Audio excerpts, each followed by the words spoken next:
Ya, ada yang gimana? Ada yang mau info?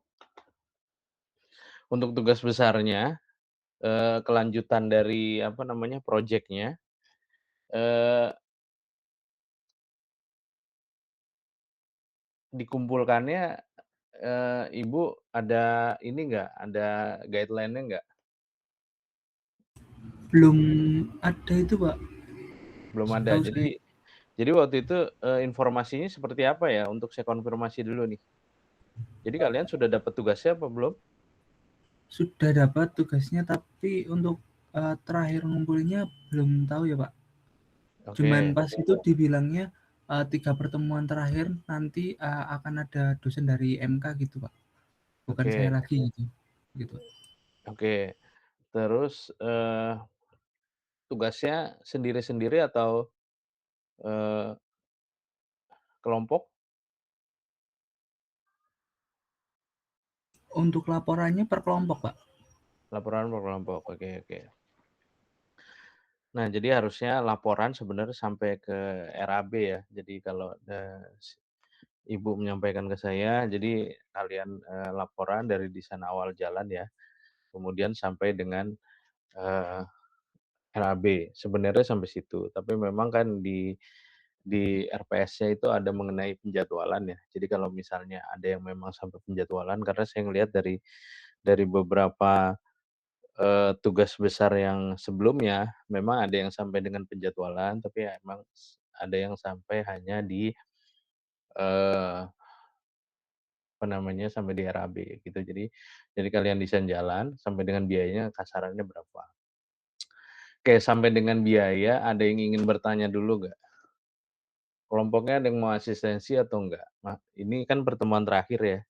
Jadi sifatnya saya hanya membuka asistensi, tapi juga mungkin akan, ada pertemuan yang sebelumnya terkait dengan penjadwalan ya, penjadwalan kalau untuk proyek infrastruktur seperti apa, mungkin saya review kembali saja. Jadi yang, pertemuan sebelumnya, bisa, tapi kalau misalnya kalian ada yang mau, eee, menanyakan terkait dengan tugas besarnya silahkan loh ya. Ada nggak kelompok yang ingin mengasistensikan?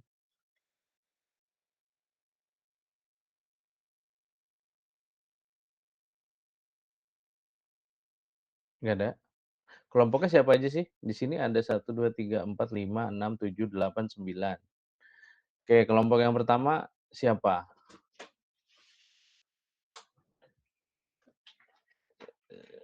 Siapa saja nih anggotanya kelompok yang pertama? Kelompok kelompok satu ada saya, lalu Fitria sama Muhammad Susanto, Pak. Ok oke. Terus yang kelompok keduanya? Kelompok kedua ada? Atau kelompok ketiga?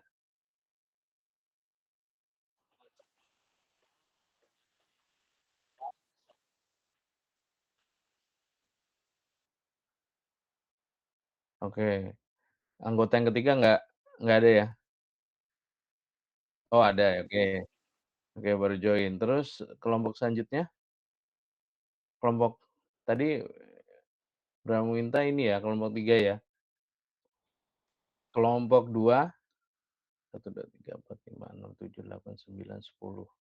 Mungkin ada 3, hanya 3 ya? Hanya 3 kelompok ya? Kelompok 2 siapa saja?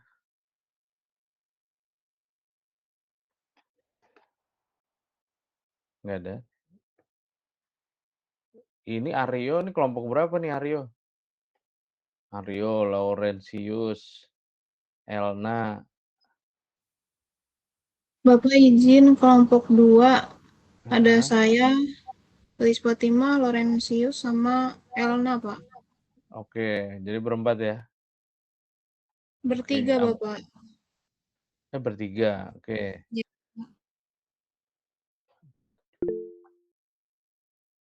Oke, masih ada kalau satu kelompok lagi, kelompok 4. Kelompok 4 isinya berapa, Aryo Kurnia?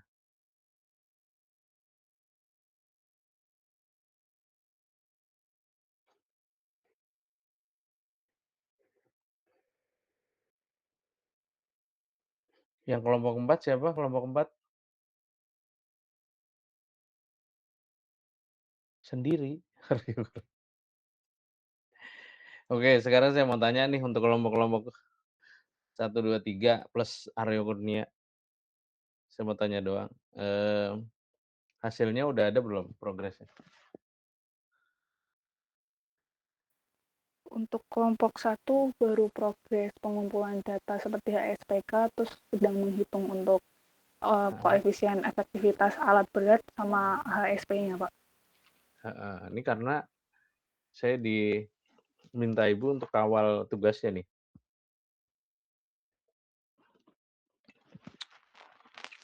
Karena ternyata bobot bobot terbesar kalian itu posisinya di tugas loh ya.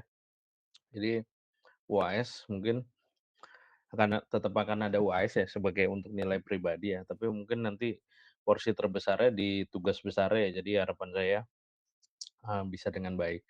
Tapi yang lalu-lalu materi RAB deh, khususnya RAB ya, kalau untuk desain jalan mungkin, dengan Bu Silvi ya. Kalau untuk RAB apakah ada masalah atau enggak?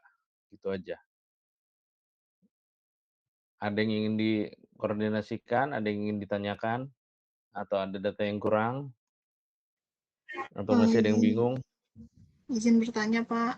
Ya, Kan kami itu lokasinya ditentukan ya, Pak, di Trenggalek mhm, untuk lokasi desainnya semua. oke, Nah, heeh, untuk harga satuan dasarnya itu kan saya dapat dari keputusan Bupati kalau nggak salah, Bupati heeh. Trenggalek, Pak. Tapi di situ nggak ada harga sewa untuk alat, Pak.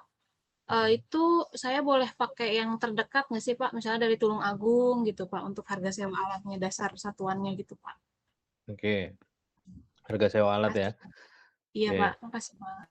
Oke, jadi harga sewa alat biasanya begini ya, kalau untuk estimasi ya, eee, kalian bisa pertama menggunakan dengan asumsi bahwa, harga Tulung Agung misalnya sebagai provinsi Tulung Agung bukannya di Pulau Jawa juga, gitu ya. Ini Trenggalek di mana ya posisinya ya? Di Jawa Timur, Pak. Oh tetap di Jawa Timur ya, boleh yang Iya. paling terdekat boleh di situ. Atau misalnya bagi kelompok lain kalau misalnya yang memang tidak mendapatkan, tadi harapannya, lokasi terdekat ya, itu bisa digunakan ya. Kemudian kalau misalnya di lokasi terdekat ini sekaligus untuk ini juga ya, untuk pengetahuan, jadi biasanya kita menggunakan angka-angka BPS untuk provinsi-provinsi yang ada di luar. Jadi kalau misalnya kita pakai nilai Jakarta, ambil ambil di nilai Bina Marga juga bisa, kemudian dikalikan dengan inflasinya, maksudnya posisinya. Jadi ada faktor kedaerahan, misalnya katakanlah daerah terhadap nilai Jakarta, misalnya Trenggalek itu, 30% lebih tinggi, itu ada sebenarnya nilai BPS ya. Jadi patokannya harga-harga terhadap si Jakarta. Jadi kalian boleh lihat lah di data BPS. Nah itu bisa dikalikan. Kemudian saya nggak tahu itu contoh kasusnya apakah di bawah tahun ini atau enggak, gitu ya. Data yang digunakan itu apakah, misalnya dari Tulung Agung itu datanya, aduh saya datanya 2 tahun. Kalau 2 tahun diinflasikan dulu.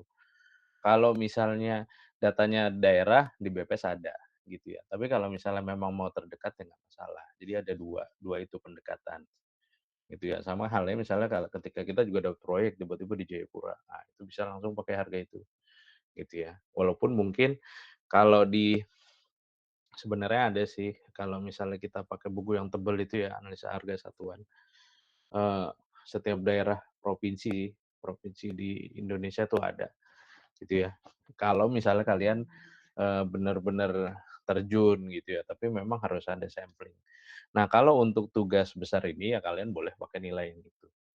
Kira-kira gitu saja. Ada lagi nggak yang mau bertanya? Kendala terkait dengan tugas?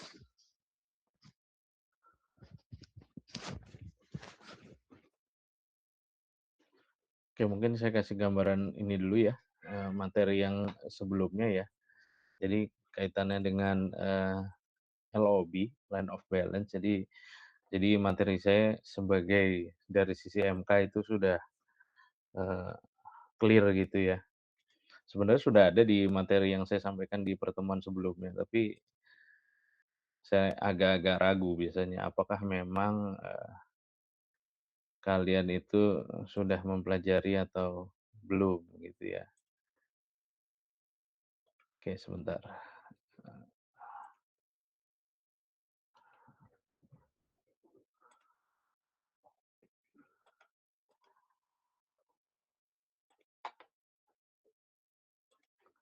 Mungkin sedikitlah saya berikan materi. Apakah sudah terlihat? Sudah Pak, sudah terlihat. Oke. Nanti informasikan kalau misalnya memang nggak close ya. Eee,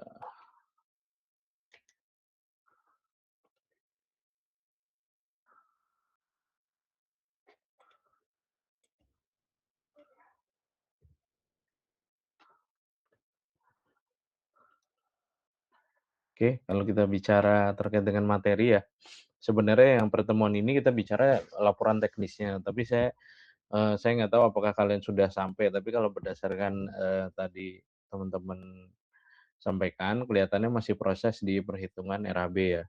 Jadi harga satuan, intinya kalian perlu melakukan penyusunan ini. Tapi, saya reminder lagi bahwa penyusunan ini kalian harus lakukan dengan runut, ya. Jadi kalau, saya review materi sebelumnya, kalian ada nih satu subbab kalian bikin WBS-nya dulu, kalian terkait dengan jalan gitu ya. WBS-nya seperti apa nih detailnya gitu ya, apakah masuk semua lingkupnya atau enggak. Lingkupnya bisa sampai di level keempat misalnya gitu ya, sampai dengan pekerjaan misalnya pekerjaan perkerasan lapisan, pondasi atas gitu ya, atau lapisan pondasi bawah gitu ya, atau pekerjaan grading gitu. Jadi levelnya, sampai dengan seperti itu. Saya nggak tahu apakah ada pekerjaan saluran juga atau enggak ya. Jadi kalian perlu membuat satu subbab tersendiri terkait dengan WBS-nya. Sederhananya adalah, activity-nya gitu ya, aktivitasnya apa saja A, B, C, D dirunut atau dibikin 1.1, 1.2 gitu ya. Jadi supaya kita tahu seperti apa. Kemudian setelah itu untuk masing-masing kalian perlu menentukan berapa sih analisa harga satuan dengan asumsi produktivitasnya, gitu ya. Untuk misalnya pekerjaan grading tanah, pekerjaan, pemadatan, lapis pondasi, atau gelar, saya nggak tahu apakah jalannya jalannya kalian aspal atau beton ya? Untuk yang dijadikan sampling ya, contoh kasusnya? Kelompok 4 beton, Pak. Oh, beton sama lentur sama kaku ya? Jadi ada 2 gitu ya, lentur kaku. Iya, betul, Pak. Betul, Pak. Oke.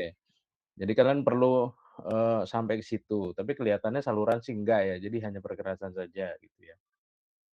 Kemudian ada grading, buang tanah, harusnya sih kira-kira sampai seperti itu ya. Jadi ada pembersihan lahan, jangan lupa pembersihan lahan juga masuk tuh, kemudian masukkan, volumenya gitu ya. Volumenya tinggal kalian, panjang jalan dikali lebar ya, kalau hanya, eee, jalan. Kemudian grading, saya nggak tahu apakah konturnya sudah sampaikan juga, gambar konturnya? Kalian dari posisi gambar kontur? Kalau gambar kontur berarti kalian harus menentukan, volume cut and fill-nya gitu ya, berapa cut, berapa fill gitu ya. Kemudian Sudah, cut-nya Pak. buangnya ada ya? Kalian Ada, sampai Pak. situ ya? Ada ya? Sudah sampai situ, Pak. Sudah Untuk sampai KTN situ, film. oke. Mungkin kalau di AHS kalian cek lagi terhadap, jarak buang, oke. Jarak buangnya apakah di, mesh diagram kalian sudah bisa ditentukan, oke, galian ini buangnya ke timbunan atau buang ke quarry luar, di luar project, nah saya silahkan kalian cek gitu ya. Karena nanti sangat berpengaruh nih terhadap harga grading-nya nih, hauling tanahnya. Apakah tanahnya ini setempat atau enggak, ya. Kemudian perbedaannya apakah berapa kilo, setengah kilo, 2 kilo, nah itu tergantung dari metode. Jadi harapannya kalian jelaskan nih, dari cut and fill pekerjaan tanah, apakah cut-nya buang kemana gitu ya. Nah, buang kemana akan berpengaruh terhadap produktivitas alat yang digunakan, gitu ya. Jadi jangan main langsung harga satuannya sekian. Jelaskan dulu metodenya, ya. Kalau buangnya dekat, akan berpengaruh ke jumlah, eee, ekskavatornya, produktivitasnya. Apakah perlu 2 gitu ya, apakah perlu 4 gitu ya, tergantung dari produktivitas kalian nih. terus proyeknya akan diselesaikan seberapa lama. Nah, mungkin setelah ini kita akan bicara waktunya ya. Katakanlah kalian pakai standar dulu lah ya. Kemudian eh, itu akan berpengaruh terhadap si jumlah dump truck-nya. Berapa jumlah yang digunakan. Karena misalnya kapasitas satu ekskavator itu 100, ya, kemudian dump truck itu ritasenya lalu lalang itu 10, katakanlah gitu ya. Jadi artinya kalian bisa satu ekskavator harus membutuhkan berapa dump truck, itu sangat berpengaruh terhadap hitungan produktivitasnya. Gitu ya. Jadi harusnya kalian temukan itu dulu, baru masuk AHSP. Gitu ya. Kalau ininya nggak ada, itu bisa berpengaruh gitu. Maksudnya jadi harga kurang detail gitu ya. Kemudian ya mungkin, di lapangan ini juga sering sering sering apa namanya, sering sering dispute juga karena mungkin ada beberapa mahasiswa atau mungkin yang baru lulus masuk ke area infrastruktur biasanya belum pengalaman. Jadi begini, kalian perlu metode kerjanya mesti jelas. Yang biasanya adalah di galian, kalian siapkan ekskavator dengan jumlah tertentu ya, sesuai dengan produktivitasnya. Kemudian di buangan, kalian harus sediakan bisa 1 bulldozer, tergantung produktivitasnya kalian yang ingin kalian sampaikan, atau motor grader ya, jadi yang sebelumnya sudah saya sampaikan. Jadi tanah dibawa, dump truck itu dibuang saja gitu. Jadi dibuang, habis itu diratakan. Nah, diratakannya perlu pakai doser nih. Yang suka salah adalah hanya menggunakan ekskavator, gitu ya. Nah, jadi harusnya produktivitas ekskavator di tempat buangan atau di tempat timbunan itu tergantung dari itu, ya. Kemudian apakah timbunannya itu hanya buang saja atau timbunannya itu juga dilakukan pemadatan. Ketika pemadatan, nanti baru ada alat mesin gilingnya gitu ya. Jadi nanti ada banyak tuh yang bermain di situ tuh kalau urusan tanah ya. Jadi ada ekskavator di area galian, kemudian dump truck di bawah tanahnya, kemudian di area timbunan itu ada minimal ada doser, kemudian kalau bisa juga menggunakan motor grader untuk membentuk tanah level tanahnya supaya lebih rapi, kemudian dipadatkan. Kalau misalnya emang itu dipadatkan. Kalau hanya dibuang rata, berarti Anda nggak perlu mesin giling di situ ya, nggak perlu pemadat gitu ya. Oke. Nah, di situ akan berpengaruh terhadap harga satuan meter kubik grading tanah. Ya, jadi tentukan dulu metodenya seperti apa, baru kalian masuk ke harga satuan. Ketika harga satuan nanti dikalikan dengan volume pekerjaan baru jadi RAB, gitu ya. Untuk yang perkerasan kaku ya mungkin ingat ambil aja di Bina Marga ya. Jadi lapisannya minimal berapa, kalian sudah pasti sudah ada hitung-hitungannya, kemudian jumlah lapisannya. Jadi jangan sampai lapisan pondasi yang dipakai buat aspal dipakai di lentur atau sebaliknya ya, kaku sama lentur. Jadi ada beda-beda ya. Beda-beda lapisan pondasi di bawahnya gitu ya. Kalau untuk aspal pondasinya lebih banyak gitu ya, ada A, B, kemudian aspalnya kalian juga perlu clear apakah juga menggunakan eh, yang sampai dengan 2 lapis atau 1 lapis gitu ya, perhitungan kalian lah. Kemudian kalau untuk aspal, catatan saya itu jangan sampai lupa di antara lapisan aspal itu ada tag coat, ada prime coat. Jadi ada lapisannya dulu gitu, dan itu kadang-kadang suka luput dari perhitungan. Gitu ya. Kalau untuk perkerasan kaku, ya kalian tinggal gelar aja gitu ya betonnya. Tapi cek apakah kalian perlu pembesian juga di situ gitu ya. Pembesiannya ada wire mesh, ada dowel untuk posisi sambungan. Jadi itu akan sangat berbeda ya. Sementara kalau aspal enggak. Jadi tinggal hanya gelar saja. Perbedaannya di situ. Jadi untuk penyusunan WBS, ASP sama volume pekerjaan kira-kira seperti itu. Gitu ya. Yang agak rumit memang tadi pekerjaan tanah aja. Begitu. Oke. Ada yang mau bertanya? Izin bertanya, Pak. Ya. Kalau maksud dari grading tanah itu tadi volume kubiknya itu dari proses dari gradingnya itu maksudnya termasuk galian terus timbunannya terus sekalian dibuang gitu Pak atau gimana? Galian, timbunan, sorry. Bisa Maksudnya dari diulang suara tadi komponen agak kecil? grading itu Heeh, include semua atau gimana Pak? Grading tanah oke. tadi. Jadi kan grading kan nanti ada sebagian yang, grading itu nilainya saldo akhir ya. Kalau kami bahasnya di lapangan itu saldo akhirnya itu ada kubikasi totalnya berapa. Jadi gitu ya. Jadi ada di dalam pekerjaan grading itu ada bagian-bagian yang digali gitu ya. Ada bagian-bagian yang ditimbun gitu ya. Nah, jadi total akhirnya misalnya galiannya 3.000, timbunannya cuma 1.000. Jadi kalau di total apa namanya, itu ada pekerjaannya jadi, eee, saya ulang lagi ya, galiannya misalnya 1.000 ya, timbunannya 300, oke. Nah, jadi cut and fill-nya sebenarnya pengurangan dari situ, jadi tanah yang diperlukan gitu ya. Tapi kalau galiannya itu lebih banyak, ya tadi 1.000 banding 300 ya, artinya kan, yang ditimbun cuma 300, yang digali 1.000, artinya ada 700 kan tanah yang nggak bisa diapa-apain. Tanah itu harus dibuang ya, kalau kelebihan galiannya. Kalau kebalikannya, misalnya galiannya setelah dihitung-hitung saldonya, oh kita galinya cuman kebalikannya nih 300, tapi kita perlu nimbun 1.000. Nah, jadi 700-nya tuh kita harus ambil dari quarry lain atau dari area lain untuk ke situ. Nah, ini tergantung dari, eee, kalian menghitung trasenya nih, ya, trase belok-beloknya, naik turunnya, supaya meminimalkan itu. Harapannya adalah bisa menggunakan tanah-tanah yang ada di situ. Jadi galiannya disesuaikan tuh kelandaiannya.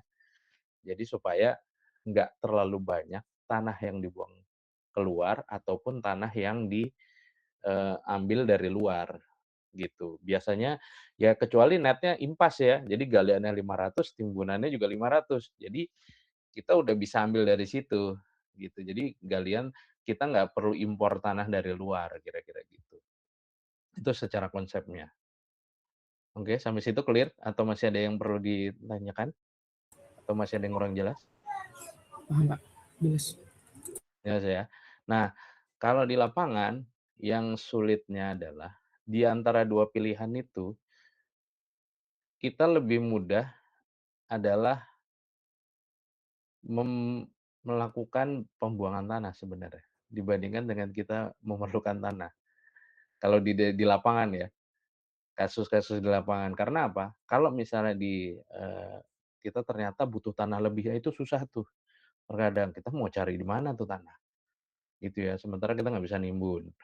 Jadi kalau untuk case di lapangan lebih banyak harapannya adalah jalannya disesuaikan sehingga supaya cut-nya itu lebih banyak. Jadi ada tanah sisa yang lebih. Nah, tanah sisa itu bisa dibuang ke quarry ataupun misalnya dibuat landscape, dibuat apa namanya mounding. Jadi agak area jalannya agak lebih tinggi di kanan kiri. Kira-kira gitu ya. Jadi untuk supaya mencegah itu. Nah, terkait dengan RAB, nah itu urusannya dengan itu tuh. Ya, ketika Mas diagram misalnya ada area yang mesti ditimbun nih areanya 1 kilometer. Berarti kalian tuh untuk hauling tanahnya tuh 1 kilometer nih jaraknya. Ya misalnya kalian, saya nggak tahu nih kalau di dalam contoh kasus kalian jaraknya berapa jalannya, rencana jalan, berapa kilo?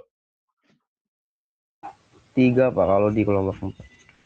Ada 3 ya? Ya misalnya di kilometer 0 sampai dengan kilometer 3 ya. Ternyata di kilometer 3 itu gali. Nah buangnya kemana? Buangnya ke kilometer 0. Berarti artinya kan hauling tanahnya tuh ke kilometer 0 ya. Jadi jaraknya tuh 3 kilo. Nah bisa beda-beda nih. Atau bisa juga saya nggak tahu ya kondisi tanahnya. Di kilometer 0 gali, di kilometer 3 gali, buangnya ke kilometer 1. Nah, itu kan bisa beda-beda nih, gitu ya. Jadi hitung-hitungannya kalian perlu menentukan di awal. Jadi di WBS-nya, buang tanah berapa kilo, 1 kilo kah, 2 kilo kah, 3 kilo kah, tergantung dari, perhitungan grading kalian, gitu ya, itu satu. Terus yang kedua, kalau untuk harga itu ada perbedaan juga terkait dengan kedalaman, ingat. Misalnya ada juga saya perlu gali 2 meter, nah itu akan beda dengan galian yang 5 meter. Jadi harapannya desain jalannya tuh jangan sampai galinya over, ya. Jadi dibuat kelandaian saja kalau misalnya ternyata memang ada terpaksa galian 5 meter itu akan menyulitkan, atau timbunan 3 meter sampai 5 meter itu sulit, kalau timbunan 1 meter itu masih oke, ya. Karena pekerjaan timbunan, kalian harus mengerjakannya parsial, nggak bisa langsung 3 meter ditimbun, nggak bisa.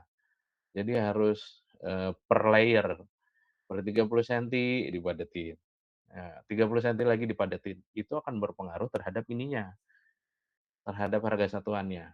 Ya gitu, jadi volume misalnya katakanlah saya perlu melakukan pemadatan 500 meter. 500 meter, tapi ini timbunan 3 meter. Nah, itu nggak bisa 500 meter aja volumenya, gitu, per meter perseginya, nggak bisa. Jadi 500 meter kali dengan, jumlah mesin gilingnya ya, mesin padetinnya. Itu nggak bisa, mesin compact gitu ya. Itu harus dikalikan dengan jumlah layernya, gitu ya. Layernya maksimal 30 senti. Jadi 30 senti di layer aja. Tergantung nih, jadi timbunan kalian berapa tinggi dikalikan dengan jumlah layernya, gitu. Jadi kalau langsung timbun 3 meter layernya sekali, nah itu bisa jadi akan menghasilkan, eee, jalan yang kurang baik karena nanti seiring berjalannya waktu, itu akan turun gitu. Apalagi kalau misalnya kondisinya kita mandetinnya pas lagi cuaca panas begini ya, nanti kemudian ketemu hujan, kita belum sampai, menutup perkerasan, itu pas hujan biasanya turun, gitu. Nah, kalau turunnya ekstrim, nah perkerasan di atasnya pasti jatuh, gitu ya. Nah, volume timbunan juga kalian harus bikin nih lerengnya, pinggirnya. Jadi jangan timbunan tuh kayak kayak kita lurus gitu ya, kotak gitu, nggak bisa. Kalian harus bikin lereng gitu ya. Perbandingannya 1:1 gitu ya, lereng. Kalau enggak, kalian harus bikin perkuatan gitu. Perkuatan bisa pakai perkuatan batu kali, perkuatan apa itu dinding penahan tanah, bisa macam-macam tuh.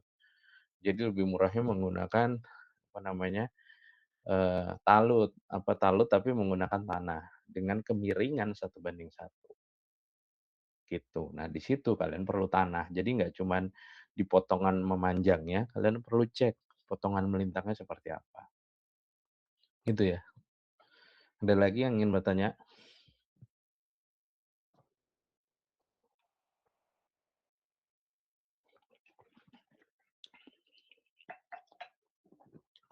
Terkait tugasnya? Nggak ada? Nggak ada, saya memberikan materi sedikit aja. Terkait dengan land of balance. Jadi khusus untuk pekerjaan jalan, itu ya, dan juga proyek-proyek yang repetitif, mungkin yang materi saja. Nanti akan saya sampaikan, sebenarnya sudah ada di pertemuan sebelumnya gitu ya, saya hanya mensyarikan saja. Nah, untuk proyek-proyek yang repetitif, nah ini ada yang namanya metode penjadwalan dengan line of balance, gitu ya. Kita kan biasanya ada Groove AS, ada CPM gitu ya, ada bar chart, gitu, ada PDM. Nah, ini penjadwalan menggunakan line of balance. Nah, line of balance ini cocok pekerjaan berulang gitu ya. Misalnya gedung bertingkat tapi yang tipikal gitu ya. Jadi bukan bukan proyek-proyek yang khusus agak besar gitu. Misalnya proyek Istana Negara IKN, nah itu nggak cocok pakai ini. Yang cocok itu pekerjaan jalan, perumahan, jalur pipa gas yang aktivitinya tuh sama tapi mungkin ada panjang sekali gitu ya.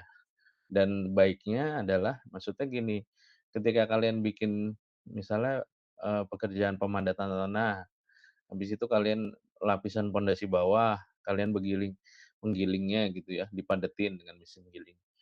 Kalian tuh jangan nunggu padatnya selesai dulu, enggak, jangan kan, misal 3 kilo tadi ya, enggak kan. Jadi kan kalian bagi stasiun, jadi stasiun bagi misalnya per 100 meter kah, per 500 meter kah, kalian udah mulai giling gitu ya. Kalau gilingnya segmen satu udah selesai, dia mesin gilingnya masuk ke segmen 2.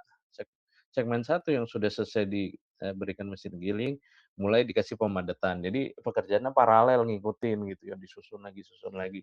Itu yang bisa membuat pekerjaan lebih cepat gitu ya. Kalau kita misalnya harus nunggu selesai dulu nih 3 kilometer, nah itu bisa menghasilkan, waktu yang lebih lama gitu ya. Nah ini fungsinya ketika contoh kasus seperti itu, makanya kita akan lebih mudah menggunakan line of balance gitu ya, dibandingkan dengan, CPM, critical gitu ya. Karena kalau critical lebih banyak yang, bercabang-cabang gitu ya. Sementara kalau jalan kan nggak terlalu banyak cabangnya, predecessor-nya jadi activity A, setelah itu B, C, D misalnya gitu. Jadi nggak yang A, setelah A itu B sama C bisa bareng. Nah, B nanti bercabang lagi, nggak seperti itu. Jadi jalan itu, schedule-nya hanya sederhana, tapi panjang stasiun gitu ya. Per stasiun ataupun per segmen gitu ya. Nah, kita bisa menggunakan diagram line of balance. Bentuknya seperti ini gitu ya. Jadi ada X-nya ini adalah, durasi, kemudian Y-nya adalah number of unit, bisa stasiun. Ini juga bisa digunakan sebagai, proyek gedung, tipikal berulang, lantai 1, 2, dan sampai 20 misalnya, kan lantainya sama semua. Ini juga bisa gitu, ini bisa lantai, atau ini juga bisa stasiun, segmen, atau kilometer, nah kalian bisa perlu menggunakan ini. Kemudian ada garis-garis yang ini adalah activity-nya, ya misalnya activity A, B, C gitu ya. Nah ini bawahnya adalah durasi nanti ada 0 sampai, sekian, misalnya durasinya 1 tahun atau 12 bulan ya di bulan 1, 2, dan seterusnya gitu ya. Number of unit, kilometer 1, 2, 3, dan seterusnya gitu ya. Nah, di ujung paling kanan, nah ini adalah overall duration. Jadi durasi totalnya adalah di ending aktivitas yang paling kanan. Di yang paling kanan, nanti ada aktivitasnya di sini berapa, ketemu durasi optimalnya. Bukan optimal ya, durasi totalnya. Jadi totalnya adalah dari 0 sampai dengan sekian, misalnya ini proyeknya, 8 bulan ya, di sini ya, 8 bulan ini adalah proyek keseluruhan. Nah, di sini ada yang namanya minimum buffer. Jadi kondisi, activity A sama B itu nggak bisa langsung ya. Ya, karena kalau langsung, eee, kondisinya bekerja di waktu yang sama, kan nggak mungkin pada saat pekerjaan pemadatan tanah kita juga melakukan pekerjaan lapis fondasi atau pekerjaan aspal, itu tidak bisa. Jadi harus dilakukan selesai dulu, baru dilakukan aktiviti selanjutnya, gitu ya. Nah, ini tadi sumbu Y biasanya jumlah unit gitu ya, sum X itu, eee, unitnya, jumlah unitnya. Kemudian X-nya durasinya, garis aktivitas, kemudian nah kalau dilihat ini garisnya miring-miring. Ini adalah produktivitasnya, ya produktivitas hubungannya sama misalnya, eee, output-nya dibagi dengan satuan waktunya. Misalnya saya menggiling atau memadatkan, 100 meter persegi gitu ya, per hari, gitu. Itu adalah produktivitasnya. Nah, produktivitasnya bisa bisa kemiringannya bisa beda-beda nih gradiennya, bisa, agak tegak, bisa miring sekali. Nah, itu sebenarnya miring sekali ke arah kanan, itu berarti produktivitasnya kecil. Sementara kalau menuju tegak ini berarti produktivitasnya besar besar sekali, gitu ya. Jadi makin ke kanan atau makin, terputar ke kanan ini produktivitas semakin kecil, saya ulangi lagi, makin ke kiri makin tegak, nah itu produktivitasnya adalah makin tinggi, gitu ya. Nah ini mempengaruhi, jadi produktivitas kita kita bisa tahu, oh ini produktivitas activity A ini ternyata lebih rendah dibandingkan activity B dan seterusnya. Oke, kemudian ini ada yang namanya, kegiatan antar kegiatan, ini juga bisa dipakai di gedung. Jadi ini misalnya activity A, kemudian ini bercabang, setelah A itu B dan C gitu ya. Setelah B dan C itu di D, jadi ada aktivitas yang, bisa bersamaan gitu ya. Nah tapi kalau di linear of balance itu tidak bisa berbarengan seperti ini. Jadi kita perlu membuat misalnya katakanlah B dan C ini mulainya bersama-sama gitu ya. Nah, mulainya bareng. Jadi B sama C mulainya bareng. Kebetulan yang C ini produktivitasnya lebih rendah gitu ya. Nah, nanti D ini harus mengikuti activity yang kemiringannya lebih rendah. Nah ya, makin yang tadi saya sampaikan, makin ke kanan ini produktivitasnya lebih rendah, C ini produktivitasnya lebih rendah dibandingkan dengan B. Nah, kondisi ini adalah B dan sama C ini mulainya bersama-sama. Pengaruhnya kemana? Ya D ini tadi yang saya sampaikan, D-nya ini adalah harus mengikuti si C-nya, gitu ya. D-nya jangan ngikutin activity B. Kalau D-nya mengikuti activity B, dia akan bentrok dengan C. Atau bisa juga kondisinya di mana ending-nya bersama-sama, gitu ya. Ending-nya kita B-nya dimundurin karena kan cuma sebentar, jadi B-nya dimundurin saja. Ini bisa terjadi kondisi seperti ini, gitu ya, untuk D-nya sama. Nah, jadi kita bisa melakukan 2 hal ini. Nah, kalau untuk proyek jalan, nah, ini cocok sekali karena pekerjaannya linear, berulang-ulang gitu dan kemudian lapisannya banyak pakai stasiun gitu ya.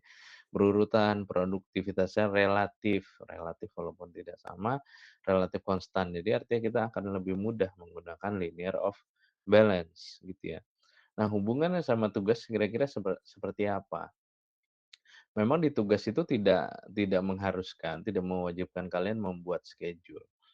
Tapi sebenarnya ini bisa jadi nilai plus, bagaimana kalian juga membuat schedule terhadap biayanya, gitu ya. Jadi kalau biaya, semakin tinggi biaya Anda, gitu ya, tentu harusnya itu lebih cepat, ya. Karena mungkin bisa jadi jumlah dump truck-nya lebih banyak, alat kerjanya lebih banyak, gitu ya, atau waktu kerjanya lebih panjang, ada lembur gitu. Sementara kalau misalnya kita diminta, "Oke, ini mah kerjanya 1 tahun aja," gitu ya, itu kita bisa menurunkan nilai RAB. Jadi sebenarnya nilai RAB itu fluktuatif, tergantung dari bagaimana schedule Anda. Semakin semakin press schedule Anda bisa jadi nilainya semakin tinggi, gitu ya. Nah, ini ada tahapan penyusunan LOB LOB. Nah, yang pertama kita perlu WBS-nya. Ya WBS tentu kalian juga akan buat sama ketika pada saat membuat RAB ya. Ini bisa digunakan WBS yang sama, kemudian urutan logisnya. Ya ini maksudnya logis itu ada 4 sebenarnya, hubungan keterkaitan antar kegiatan, jadi ada start to start, finish to start, start to finish, atau finish to finish, ada 4 itu saja gitu ya. Nanti dari sini bisa kita kembangkan network-nya seperti apa ya. Kalau untuk jalan harusnya tadi hanya sederhana nih, jadi hubungannya finish to start. Jadi setelah A selesai baru B gitu ya, B selesai baru C, C selesai baru D ya. Pekerjaan pemadatan tanah baru setelah itu lapis pondasi atasnya baru pekerjaan aspal, misalnya gitu. Jadi nggak bisa kebalikan. Nah ini sebenarnya inti dari engineering-nya. Jadi jangan sampai salah. Kemudian setelah sudah membuat itu, nah ini langkah 3 sama langkah 4 sebenarnya bisa ditukar-tukar, sesuaikan tenaga kerja sama sumber daya yang ada, gitu ya. Terkadang di lapangan itu atau pada saat membuat, RAB, kalian juga memiliki keterbatasan, gitu, di mana tenaga kerjanya terbatas, cuman ada segitunya saja, atau juga sumber sumber dayanya. Misalnya alatnya saya cuman punya eskavatornya cuman 2, ya udah dimaksimalkan itu. Ada batasan atau enggak. Ya mungkin terhadap si, eee, tugas itu kalian juga perlu memberikan asumsi, ya. Apakah schedule-nya itu sudah kunci atau belum, gitu ya. Kalau schedule belum dikunci, ya kalian sesuaikan saja, gitu ya, dengan alat yang digunakan berapa, gitu ya. Biasanya sih proyek-proyek sudah dikunci gitu ya, apalagi proyek pemerintah ya, misal, ini proyek bendungan 3 bulan harus jadi, proyek jalan ini harusnya 6 bulan harus jadi, biasanya gitu yang di lapangan. Tapi kalau misalnya tidak ada, ya sesuaikan dengan yang ada gitu ya, apa namanya, jumlah alat yang ada atau nilai yang paling optimum. Nilai optimum itu yang Sebenarnya kayak nilai optimum mungkin nggak perlu masuk ke arah sana, kalian sebenarnya hanya menggunakan nilai yang normal kira-kira seperti itu. Tapi dengan asumsi-asumsi khusus untuk tugas, kalian perlu menentukan gitu ya. Oke, pekerjaan A misalnya, pemadatan harus selesai berapa lama. Harusnya dari situ dulu baru ngomongin biayanya, gitu ya. Jadi harusnya harusnya ini tetap ada, gitu ya, kalau misalnya untuk laporan yang lebih komprehensif. Tapi kalau misalnya kalian sudah menghitung RAB-nya, kalian kebalikannya nih, bisa menghitung waktunya, berdasarkan produktivitasnya, gitu ya. Oke, nilai saya Pak, ini ada 300 juta. Nah, 300 juta itu dengan produktivitas sekian. Nah, dari situ kalian bisa menentukan nih, oke pekerjaan ini harus selesai, berarti bisa selesai berapa nih, gitu. Produktivitasnya 100 seminggu gitu ya. Volume yang ada 1000, jadi 1000 dibagi 100 saja, 10, berarti ini 10 minggu akan selesai. Jadi kalian bisa menentukan berapa lama suatu activity itu selesai. Jadi baiknya adalah nilainya juga ada, kemudian schedule-nya juga ada. Kemudian hitung target kecepatan produksi. Nah, ini 3 sampai 4 nih bisa terbalik-balik ya, bisa dari targetnya dulu. Sudah ditentukan, seperti tadi yang saya sampaikan, ini harus jadi berapa lama total pekerjaannya. Kalau misalnya dibalik, oke, nggak apa-apa deh, terserah. Ya udah terserah aja ya, sesuai dengan alat yang ada, ya itu bisa berapa. Jadi kebalikannya, kira-kira gitu. Kemudian, bisa di-plotting ke grafik LOB. Jadi nilai-nilai produktivitas yang sudah ada kita bisa plotting, kemudian kita cek, apakah ini ada permasalahan terkait dengan, eee, perhitungannya. Karena begini, yang suka terjadi adalah begini, kalian menghitung produktivitas pekerjaan atau nilai RAB dengan produktivitas tertentu gitu ya. Kalian hitung aja nih, oke pemadatan per meter perseginya tuh 1 juta, sementara pekerjaan lapis pondasinya itu adalah 2 juta. Padahal di sini ada permasalahan produktivitas. Cek apakah activity A, B, C, D misalnya gitu, produktivitasnya saling mengganggu atau enggak, gitu ya. Intinya sampai seperti itu. Misalnya kita punya studi kasus seperti ini gitu ya. Kita punya contoh nih jalan, kita, dari segmen 0 sampai ke segmen 5, kilometernya 1 misalnya gitu ya. Kita ini hanya sampel saja menggunakan, perhitungan LOB. Nah, jadwalnya misalnya kita pekerjaan jalan ya, jadi, eee, B itu baru bisa dikerjakan kalau A selesai seperti seperti schedule seperti biasa, gitu ya. Kemudian seterusnya dengan memberikan jeda waktu aman atau buffer. Jadi maksudnya selesai dulu baru masuk ke aktiviti selanjutnya, itu yang disebut dengan buffer. Nah, ini adalah asumsinya, misalnya kita punya pekerjaan A galian, ini saya buat lebih sederhana saja, 2 hari per segmen, misalnya gitu. Kemudian ada pekerjaan B, pekerjaan pondasi agregatnya, nah ini durasinya adalah 3 hari per segmen. Nah ini kan beda-beda nih, biasanya kalian ngitung dulu nih, oke RAB-nya sekian, tapi cek juga nih, terhadap schedule-nya. Oke, misalnya yang tadi A itu 2 hari, ini yang, B 3 hari per segmen. Kemudian yang C-nya ini 1 hari, kalau aspal itu lebih cepat gitu ya, jadi semalaman itu udah jadi gitu ya. Apalagi menggunakan penghamparan aspalnya pakai, aspal, penghamparan gitu ya, pakai alat gitu ya.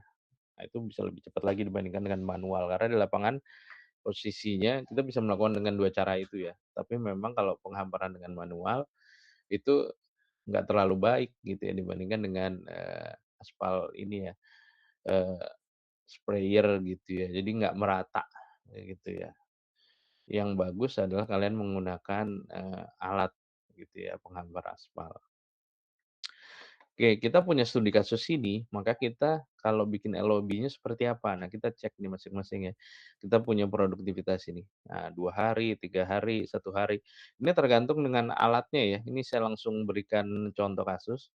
Ini tergantung dari, nilai alatnya atau RAB-nya. RAB-nya berapa nih? RAB-nya kita menggunakan 1 alat, 2 alat. Cek lagi nih hitungan kalian, gitu ya. Di asumsi produktivitasnya pakai berapa alat ya? Gitu ya. Dicek terhadap, jumlah alat yang digunakan, misalnya sudah dapat, jadi durasi ini harusnya menyesuaikan terhadap, data-data yang ada di baliknya, gitu ya. Nah, perhitungan sederhananya seperti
Bapak maaf tidak ada suaranya Pak.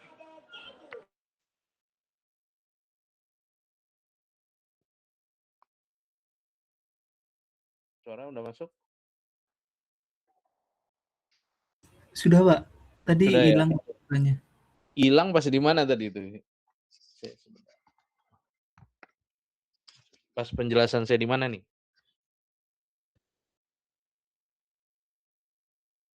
Yang di start Pak, segmen 1. Iya, segmen-segmen gitu, Pak.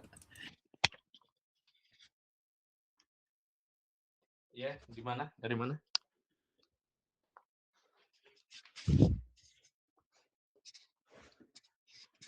Dari sini?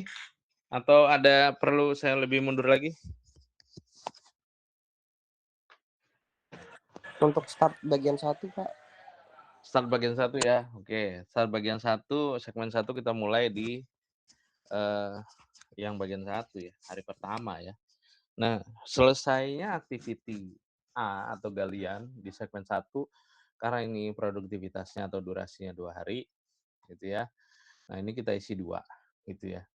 Kemudian kita hitung kalau di sini berarti kan galian setelah selesai di segmen 1 tentu maju ya ke segmen 2, 3 dan seterusnya gitu ya. Berarti kan tentu kita hari besoknya kita mulai masuk ke segmen 2 misalnya gitu ya. Di hari ketiganya 2 hari ditambah 1 hari gitu ya. Hari ketiga ke-4 gitu ya.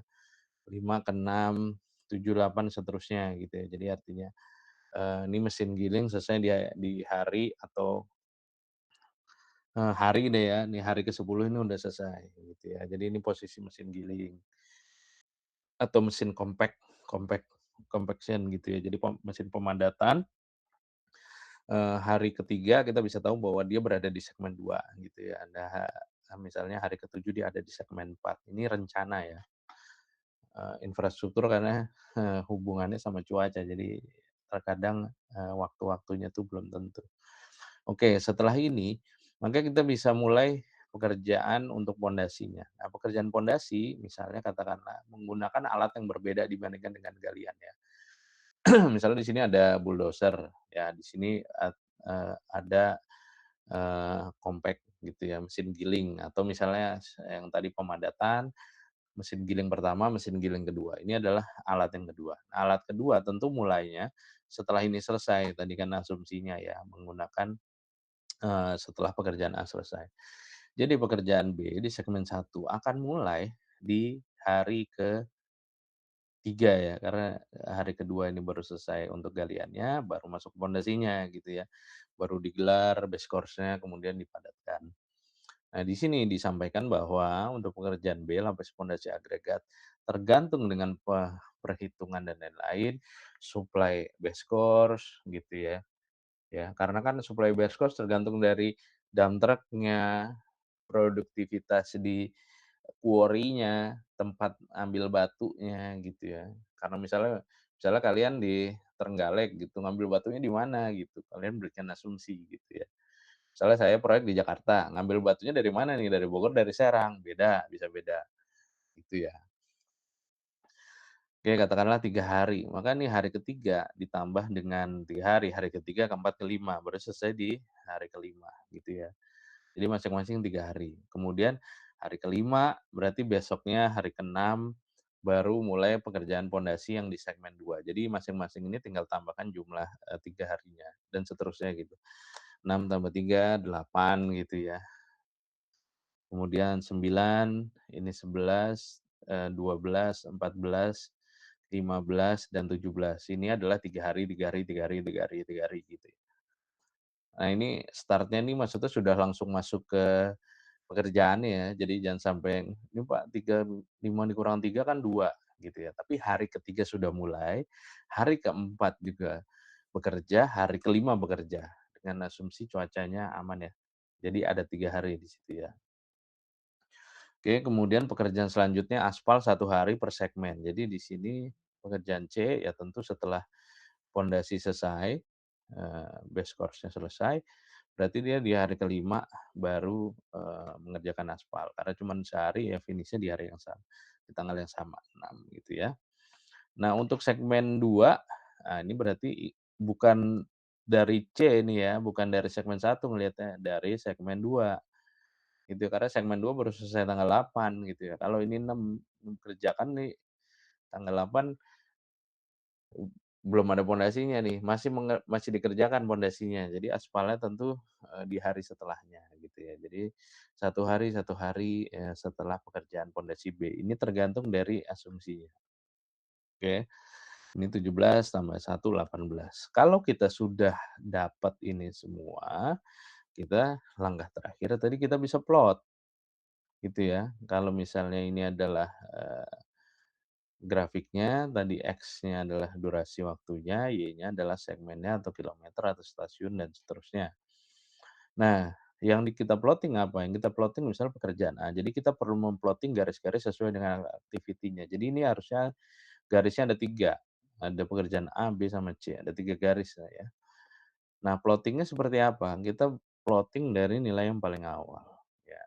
Kemudian ini segmen 1 ya, segmen 1 di sini, segmen 5 di atas, 1, 2, 3, 4, dan 5, dan seterusnya. Segmen 1 di posisi sini. Nah, minggunya itu di 1, selesainya segmen 5 di 10. Ini ada 2, 4, 5, dan seterusnya ya. Ini mudah-mudahan terlihat angkanya. Kalau enggak nanti kalian tinggal zoom saja terhadap materinya gitu ya. Kemudian kita plot angka yang paling ending, 10 gitu ya. Jadi di posisi 1 nih 0, nih 1, posisinya di sini segmen 1, segmen 5 nanti di posisi 4, 6, 8, 10 kira-kira di sini. Ini tinggal kita tarik garis. Ini adalah untuk yang activity A atau galian. Sama untuk pondasi, kerjaan pondasi, B ini tinggal kita lihat nih tanggalnya, awal sama akhir gitu ya, 3 sama 17, ini 3 posisi segmen 1 gitu ya. Kemudian 17 di sini kira-kira. Gitu ya. Kemudian untuk, yang aspal sama juga nih pojok ketemu pojok gitu ya, 6 ketemu 18. Oke. Jadi di sini kita bisa cek. Ini sebenarnya sesuai nih, kemiringannya ini bisa terlihat ya. Ini A ini produktivitas atau durasinya 2 hari. Kalau produktivitasnya lebih lama ya, durasi 3 hari kan produktivitasnya lebih kecil ya. Karena untuk mengerjakan segmen yang sama dia butuhnya 3 hari, jadi lebih lama, produktivitasnya lebih kecil. Jadi kemiringannya dia makin agak ke kanan, sementara kalau 1 hari agak tegak ke kiri, kira-kira gitu. Oke, sampai sini ada yang mau tanya?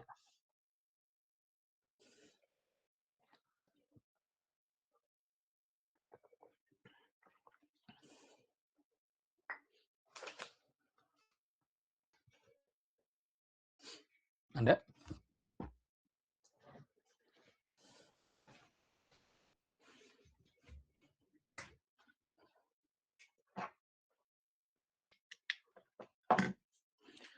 Nggak ada?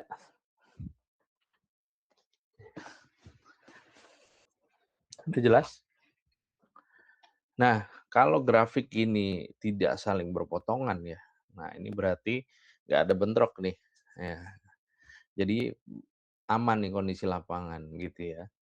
Nah, misalnya kalau ini berarti selesai di, hari yang paling terakhir gitu kalau di plot yang ini.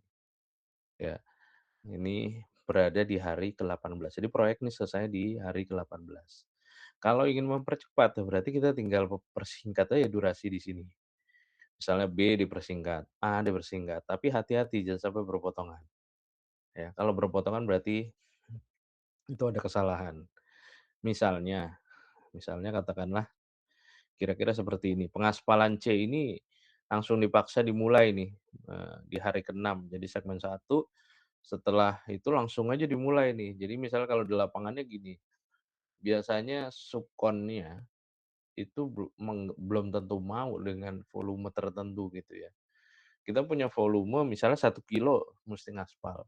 "Pak, saya nggak mau Pak," itu, misalnya gitu. Kita 200 dulu ya. Nah, "Nggak mau Pak, saya datengin alatnya gini, sementara Bapak mintanya harganya sekian," gitu ya.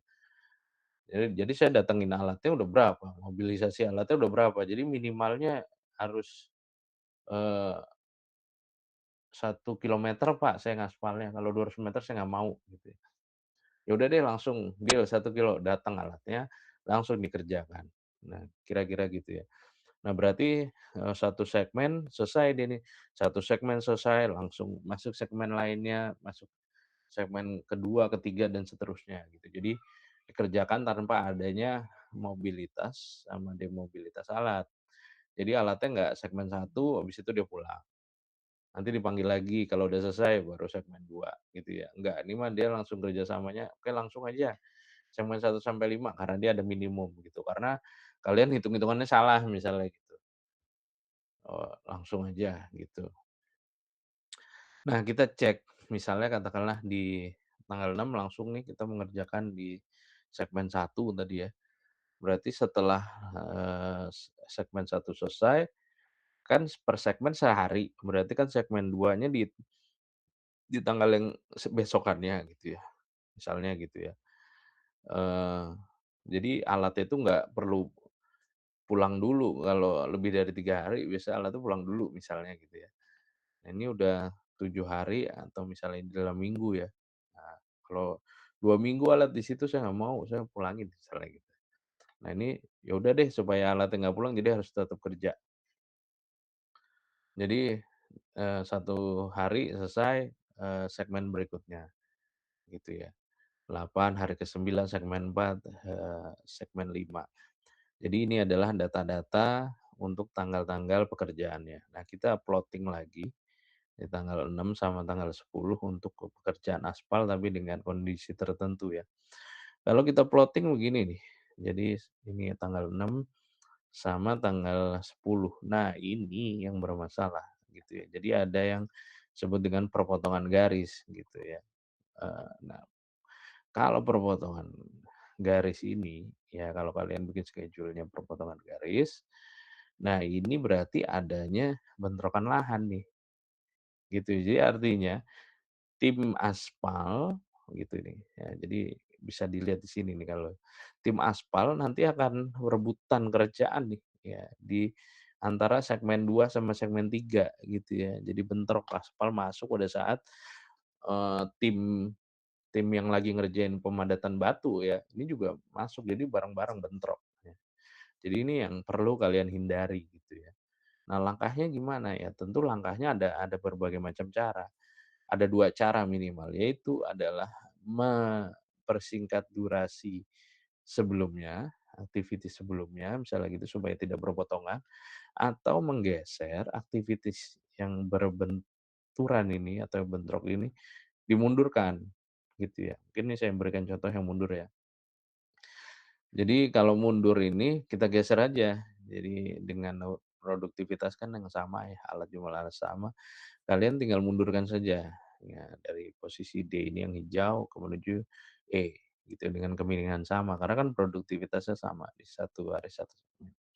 Kalian geser gitu ke sini ya. Kalau misalnya A, B sama E tentu kan nggak bentrok gitu ya. Nah, kalau nggak bentrok baru di sini aman. Kalau ada perpotongan kalian harus geser entah yang B-nya, entah yang D-nya gitu. Intinya seperti itu gitu ya. Kalau kondisinya gini berarti pekerjaan aspalnya aman nih. Ya, pekerjaan aspal itu harusnya dipanggilnya di tanggal sini gitu ya. Jangan dipanggil di tanggal 6 ini. Kalau di tanggal 6 dia bentrok. gitu ya, dengan pekerjaan yang B di posisi segmen 2. Kalau di sini aman gitu ya. Oke, jadi ini materinya. Ini sebenarnya berhubungan dengan nilai RAB-nya, harusnya gitu ya. Nilai RAB-nya kan kalian ada nih nilai, pekerjaan pemadatan, nih pondasi ini berapa gitu ya. Ini 2 juta tadi yang saya sampaikan, galian berapa, tapi cek produktivitasnya, apakah LOB-nya bentrok, gitu ya.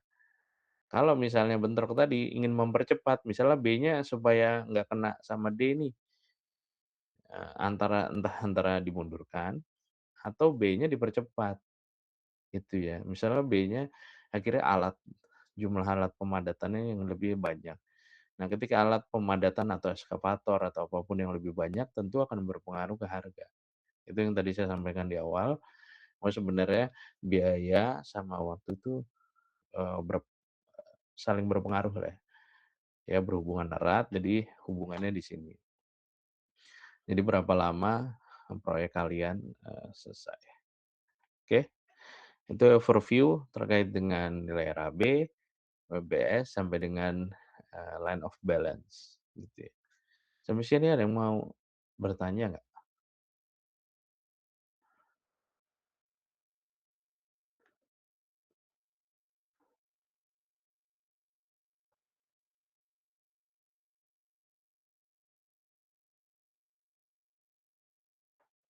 Nggak ada? Oke. Kalau nggak ada mungkin nanti saya tetap akan ini ya, pengumpulan tugas akan saya buat assignment. Nanti kalian kalau kelompok-kelompok yang sudah, ada, kalian coba kumpulkan di situ ya, eee, karena saya belum belum belum, tahu nih kok ketua kelasnya siapa, jadi, pengumpulannya di mana, nanti akan saya buat assignment saja. Kalian perlu cek nanti di minggu yang ini ataupun di UAS ya. Jadi apakah pengumpulannya di situ. Nanti akan saya coba koordinasikan dengan Bu Sylvie, apakah nanti juga karena ini hubungannya siapa yang akan ngecek gitu ya. Kalau misalnya saya ngecek nanti akan, saya sampaikan nilainya, kira-kira gitu. Oke, terakhir sebelum saya tutup, ada yang ingin bertanya?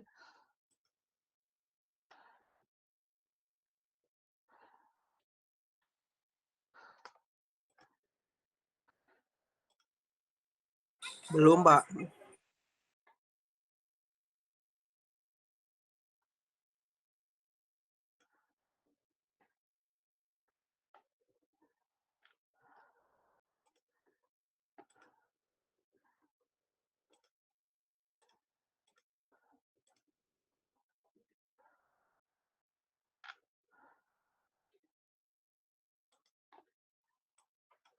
Oke, belum ada ya? Oke, berarti kalau nggak ada pertanyaan, nanti silakan dilanjutkan pekerjaan tugas besarnya, itu kan menjadi nilai kalian ya. Nanti kemudian, halo?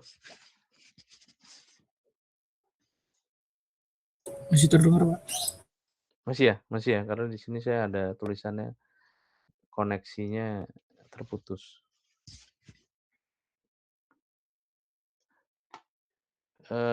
Oke, mungkin cukup materinya, itu saja, untuk siang hari ini. Sekian terima kasih. Wassalamualaikum warahmatullahi wabarakatuh. Waalaikumsalam. Ya, sama-sama.